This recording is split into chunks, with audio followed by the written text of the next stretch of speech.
औज़ुबिल्लाहि मिनश्शैतानिर्रजीम बिस्मिल्लाहिर्रहमानिर्रहीम वस्सलातु वस्सलामु अला रसूली मुहम्मद व आलिहि व अस्हाबिहि अजमईन अल्हम्दुलिल्लाहिल्लज़ी इज्तमाअना अला लिकलिमातिही। मोहतरम अमीर जमात, कायदीन जमात इस्लामी, मेरे अज़ीज़ भाइयों और बहनों, अस्सलामु अलैकुम व रहमतुल्लाहि व बरकातुहू। मैं पहले से ही डिक्लेयर करता हूँ कि मैं कोई सियासी मुकर्रर नहीं हूँ, इसलिए अगर मेरी गुफ्तगू में कोई जोश जज्बा आपको नज़र ना आए तो मैं उसके लिए माज़रत चाहता हूँ। मुझे ये हुक्म दिया गया है कि मैं आपके सामने पाकिस्तान के अंदर जो इस वक्त सेहत के मसाइल हैं और उनका जो हल एक साले और नेक क़यादत पेश कर सकती है वो आपके सामने उनका मुख्तसरन अर्ज़ करूँ। बरादरान मोहतरम, मैं आपसे ये यकीन से कह सकता हूँ, मेरा इस शोबे से गुज़िश्ता 39 साल से ताल्लुक़ है और मैंने इस 39 सालों में अल्हम्दुलिल्लाह दुनिया के बेहतरीन अस्पतालों में भी काम किया है और दुनिया के बुरे अस्पतालों में भी काम किया है। दुनिया के अच्छे निज़ाम सेहत भी मैंने देखे हैं और दुनिया के बुरे निज़ाम सेहत भी मैंने देखे हैं। मैंने अफ़रीका से लेकर और फ़ारिस तक के गरीब ममालिक में भी अपनी खिदमात सर अंजाम दी हैं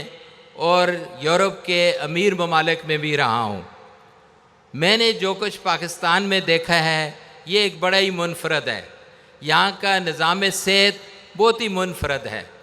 जहाँ पे इस मुल्क के अंदर जो कौमी आमदन है उसका सिर्फ़ 1.2%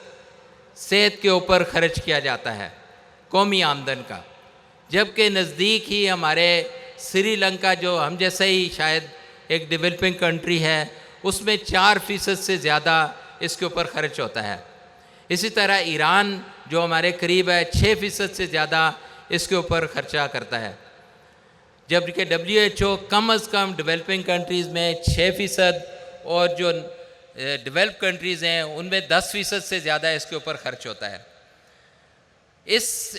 इसके बावजूद के 1.2% यानी 1.2% हम सेहत के ऊपर खर्च करते हैं, लेकिन इसका भी एक बड़ा हिस्सा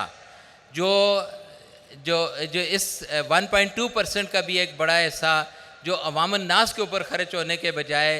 कहीं जो है वो करप्शन की नज़र हो जाता है और कहीं बदनामी की नज़र हो जाता है और ज़्यादा से ज़्यादा जो है बेइंतज़ामी की नज़र हो जाता है। इस सारी जो वसाइल की कमी के बावजूद अल्हम्दुलिल्लाह पाकिस्तान के अंदर बेहतरीन दिमाग मौजूद हैं। दुनिया की तमाम बड़ी बड़ी यूनिवर्सिटीज़ में, बड़े बड़े मेडिकल स्कूल्स में, बड़े बड़े तालीमी मेडिकल के इदारों में, नर्सिंग के इदारों में पाकिस्तानियों ने अपना लोहा मनाया है। इस वक्त इस मुल्क के अंदर भी अल्हम्दुलिल्लाह बेहतरीन डॉक्टर्स मौजूद हैं, लेकिन जो वसाइल न होने की सबब इस वक्त ब्रेन ड्रेन बहुत तेज़ी के साथ हो रहा है। मैं कल ही किसी से गुफ्तगू कर रहा था कि एक दिन में यूरोप जाने के लिए 8,000 से ज़्यादा नौजवानों की एप्लीकेशन आई है, लेकिन इस अगर सेहत के इसको सारे निज़ाम को हम देखें तो बुनियादी तिबी मराकज़ से लेकर टर्शी केयर अस्पताल जो बड़े अस्पताल हैं, जो तदरीसी अस्पताल कहलाते हैं, उनमें कोई रब्त मौजूद नहीं है। बुनियादी तिबी मराकज़ जो दही एरियाज़ में हैं उनमें अक्सर में डॉक्टर अपॉइंट किए जाते हैं लेकिन वहाँ पे मौजूद नहीं है, अद्वियात की न होने के बराबर हैं। और इसके साथ जो सबसे बड़ा जो अलमिया ये है कि डॉक्टर वहाँ से भागने की कोशिश कर रहे हैं और ओवरऑल पाकिस्तान से जो सेहत से मुतल्लक जो कारिंदे हैं वो भागने की कोशिश कर रहे हैं। और बड़े अस्पतालों के ऊपर जो रश रहता है वो बुनियादी तौर पे बुनियादी तिबी मराकज़ में हल हो सकता है, लेकिन अनफॉर्चुनेटली बदइंतज़ामी की वजह से वहाँ पे रश ज़्यादा बड़े अस्पतालों की तरफ हो जाता है। इसके अलावा आप ये देखें कि पाकिस्तान में ज़चगी के दौरान अमवात की शरह दुनिया में बहुत बड़े 5वें नंबर पे हैं दुनिया में हम, और हमारे जो नौज़ायदा बच्चे हैं वो 1000 में से 44 बच्चे हमारे मौत की नज़र हो जाते हैं। जबकि करीबी ही हमारे ईरान है, वहाँ पे 6 बच्चे 1000 में से मौत की नज़र होते हैं।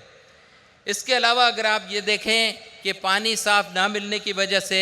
खुराक ना मिलने की वजह से,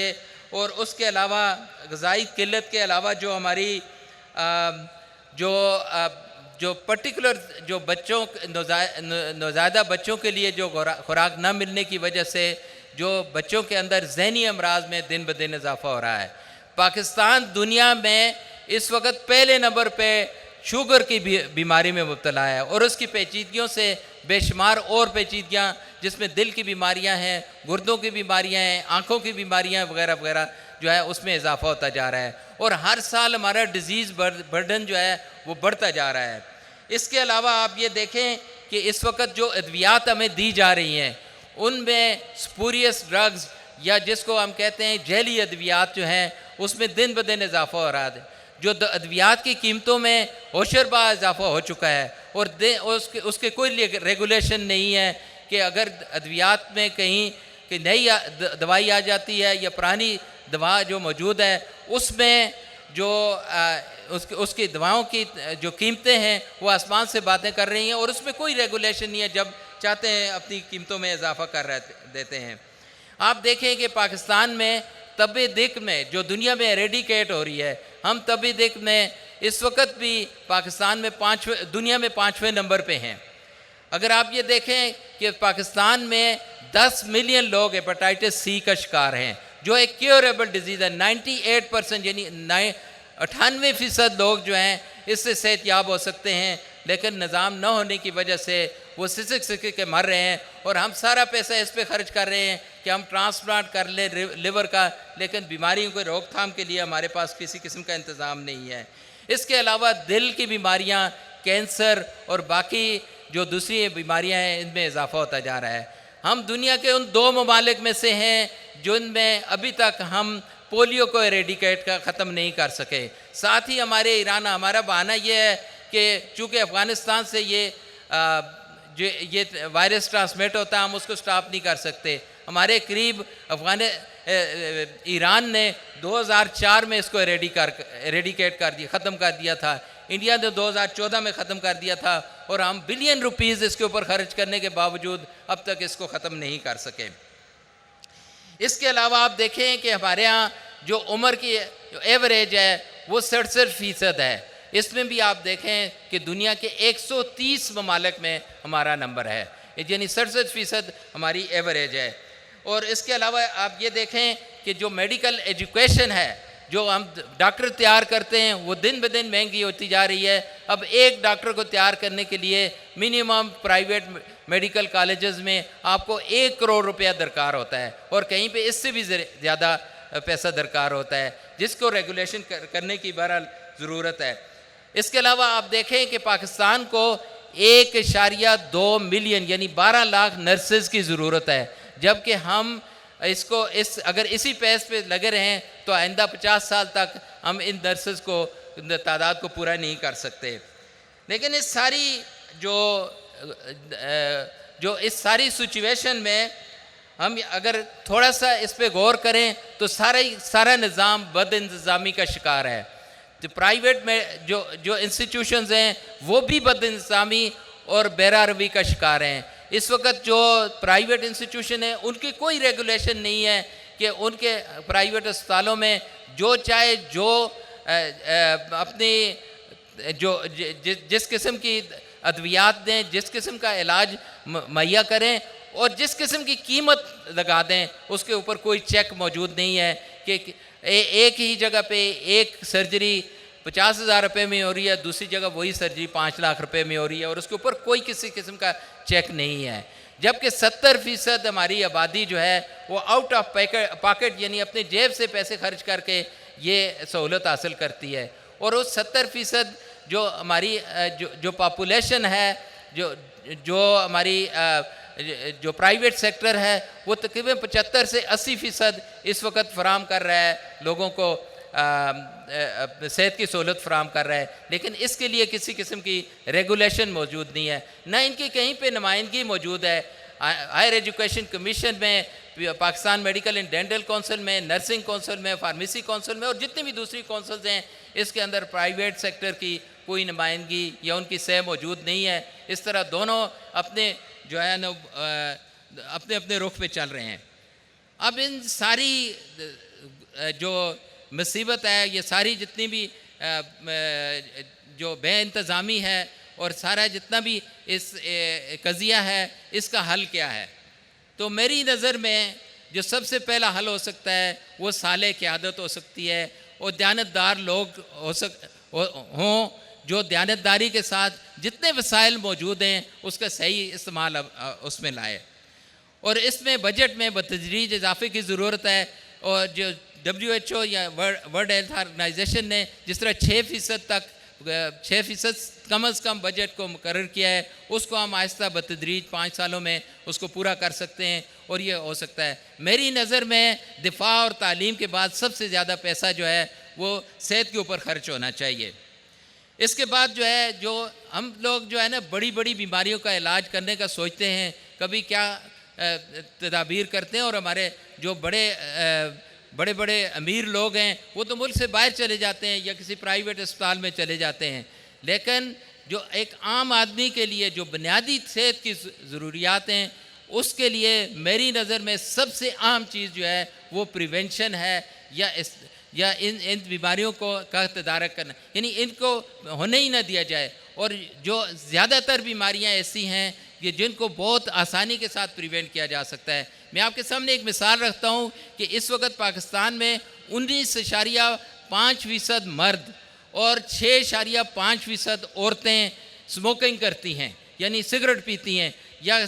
तम्बाकू की मुख्तलिफ जो चीज़ें जो है इस्तेमाल करती हैं, जिसको बड़ी आसानी के साथ, मैं 5 मिनट ख़त्म कर दूँ, बड़ी आसानी के साथ जो है इसको प्रिवेंट किया जा सकता है। इसी तरह जो माहौल को साफ़ करने के लिए और जो दीन के जो बुनियादी असूल हैं उनको अपनाकर हम माहौल को बहुत आसानी के साथ साफ़ रख सकते हैं। इस तरह जो मौजूदा स्टाफ इस वक्त मौजूद है, हमारा नर्सिंग का स्टाफ है, पैरामेडिकल्स का स्टाफ है, इसकी इस्तेदाद को बढ़ाने के लिए बहुत आसानी के साथ और बड़े ही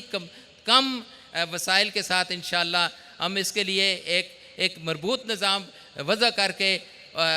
इस कमी को भी पूरा कर सकते हैं और उनकी इस्तेदाद को भी बढ़ा सकते हैं। इसी तरह मेरी नज़र में जो पाकिस्तान के जब सबसे बड़े जितने बड़े बड़े मसाइल हैं सेहत के हवाले से, उनका हल तलाश करने के लिए पैसे की ज़रूरत तो बरक़रार रहती है, लेकिन उससे ज़्यादा ज़रूरत इंतज़ामी मामलात को दुरुस्त करने की है और एक अच्छी साफ़ सुथरी सेहत पॉलिसी लाने की ज़रूरत है, जिसको बड़ी आसानी के साथ वज़ा किया जा सकता है। पाकिस्तान के अंदर बहुत सारी सेहत पॉलिसीज़ आई हैं, लेकिन किसी के ऊपर मनवान इस तरह से अमल नहीं हो सका। और अगर हम सेहत की वो पॉलिसी लेके आएँ जो हमारे आम आदमी की ज़रूरत को पूरा करे, तो ये एक बहुत ही आसानी के साथ, बहुत कम अखराजात के साथ और साफ़ सुथरे इंतज़ामी ढांचे के साथ हम इसको पूरा कर सकते हैं। इसके अलावा मैं ये समझता हूँ कि पाकिस्तान में इस वक्त जो 26.5% लोग शुगर की बीमारी में मुब्तला हैं और 29% लोग दिमागी अमराज में मुब्तला हैं, इनका तदारक और इनकी प्रिवेंशन भी बड़े आसानी के साथ जो है वो की जा सकती है। इसके साथ जो है तिब्बी तालीम को मुल्क की ज़रूरियात के पेश नज़र होना चाहिए और तिब्बी तालीम को या मेडिकल एजुकेशन को, नर्सिंग एजुकेशन को लिंक करना चाहिए सर्विसेज के साथ। और मैं ये तजवीज़ कर चुका हूँ कई मरतबा गवर्नमेंट को भी, और मैं ये समझता हूँ अगर इसमें हम एक बड़ी मजबूत पॉलिसी बना सकते हैं कि तमाम मेडिकल कॉलेजेस जो हैं वो बड़े अस्पतालों, और एक जो सबसे बड़ा मसला हमारे यहाँ ये है कि हम डॉक्टर्स को तैयार करते हैं बड़े अस्पतालों में और भेज देते हैं उनको बुनियादी तिब्बी मराकज़ में जहाँ कोई ट्रेनिंग नहीं होती और वो अपने आप को वहाँ पर जाके भूल जाते हैं कि हम क्या हैं। तो इसलिए तमाम मेडिकल कॉलेज जितने भी पाकिस्तान के अंदर हैं उनके लिए लाजमी हो कि वो अपने बुनियादी तिब्बी मराकज़, तहसील हेडक्वार्टर, ज़िली हेडक्वार्टर के साथ अपना एक मजबूत रब्ता रखें और वहाँ पे अपनी फैकल्टी को भेजें और वहाँ पे इन डॉक्टरों को ट्रेनिंग के दौरान भी वहाँ पे भेजें ताकि उनको ये पता चल सके, और नर्सेस को भी वहाँ पे भेजें ताकि उनको ये पता चल सके कि उन लोगों की क्या ज़रूरियात हो सकती हैं। इसके अलावा जो पाकिस्तान में किसी बीमारियों का डेटा मौजूद नहीं है, और कोविड के दौरान हमने ये साबित किया है कि ये डेटा अगर मौजूद हो तो हम इसको जो कोरोना के दौरान हमने ये साबित किया कि अगर ये डेटा मौजूद हो तो इसको हम बहुत आसानी के साथ कंट्रोल कर सकते हैं। पाकिस्तान में नेशनल किसी भी बीमारी का कोई डेटा मौजूद नहीं है, और इसको बड़ी आसानी के साथ आजकल के डिजिटल दौर में जो है वो लाया जा सकता है। इसके अलावा मैं ये समझता हूँ कि टेली हेल्थ और ये जो डिजिटल टेक्नोलॉजी है इसने हमारा काम और भी बहुत आसान कर दिया है, और बहुत ही सोफिस्टिकेटेड किस्म की और बहुत ही आला किस्म की ट्रीटमेंट जो है वो एक बहुत दूर दराज एरिया में इस टेली हेल्थ के ज़रिए जो है पहुँचाई जा सकती है। इसके अलावा और भी बहुत सारी ऐसी चीज़ें हैं जिनके लिए बहुत ज़्यादा वसाइल नहीं बल्कि इंतज़ामी ढांचे को तरतीब देने के ज़रिए हम ला सकते हैं। इसके साथ ही मैं आपके इजाज़त चाहता हूँ। शुक्रिया।